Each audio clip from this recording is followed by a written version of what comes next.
Hi friends, we are discuss a topic union of a set.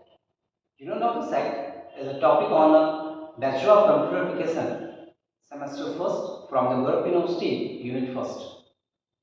Now we are discuss a topic that is union of the set. Means suppose we have a set A that elements is a 1, 2, 3, 4, and suppose a set B that is the element is a small a, small b, small c, and small d. Then the A union B means the result of the A union B is 1, 2, 3, 4 and small a, small b, small c and small d. Means कि A union B means this result is a whole the element of the A and the whole the element of the B.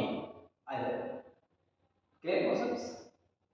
A union B के का जो मतलब होता है कि अगर आपके पास कोई सेट A है और A में आपके पास कुछ एलिमेंट्स हैं और बी आपने एक सेट लिया हुआ है, उसमें भी कुछ एलिमेंट्स आपने सपोज किया हुआ है, तो ए यूनियन बी का जो रिजल्ट होगा वो ए यूनियन ऑफ बी का जो रिजल्ट होगा वो ए के सभी एलिमेंट होंगे और बी के सभी एलिमेंट होंगे। इसमें एक नोट करने की बात यह है कि ए यूनियन बी में वो सभी एलिमेंट होंगे जो एक बार ही आए हों, एक से दो बार, एक से ज्यादा बार ना आए।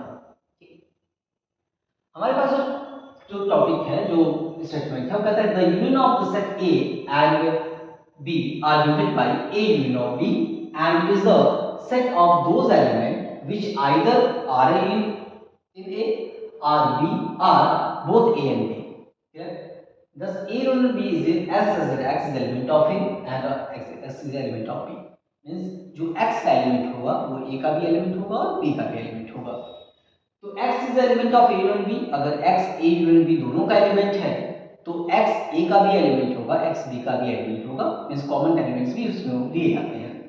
एग्जांपल है कि सपोज करिए कि अगर आपके पास कोई सेट A है और उसके एलिमेंट 1, 2, 3, 4 है और एक कोई सेट B है उसके element A, B, C, D है, तो A यूनियन B का जो रिजल्ट आएगा वो 1, 2, 3, 4 small a, small b, small c, small d आएगा। मींस कि जो एलिमेंट A में है वो भी एलिमेंट लिए जाएंगे और जो एलिमेंट B में है वो भी एलिमेंट लिए जाएंगे। उसी तरह अगर हमारे पास कोई सेट A है उसके एलिमेंट 1 और 2 है और कोई सेट B है उसके एलिमेंट 1, 2, 3, 4 है, तो जो A यूनियन B का जो रिजल्ट आएगा उस A यूनियन B का जो रिजल्ट है उसमें 1, 2, 3, 4 आएंगे।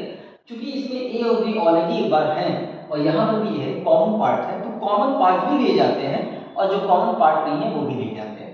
तो सिंपल सा कॉन्सेप्ट ये है कि अगर हमारे पास दो सेट हैं, small a small b set हैं, तो स्मॉल a और स्मॉल b के जो कॉमन एलिमेंट हैं वो भी A यूनियन B के एलिमेंट होंगे और जो कॉमन एलिमेंट नहीं है वो भी A यूनियन B के एलिमेंट होंगे। Clear? Thank you very much.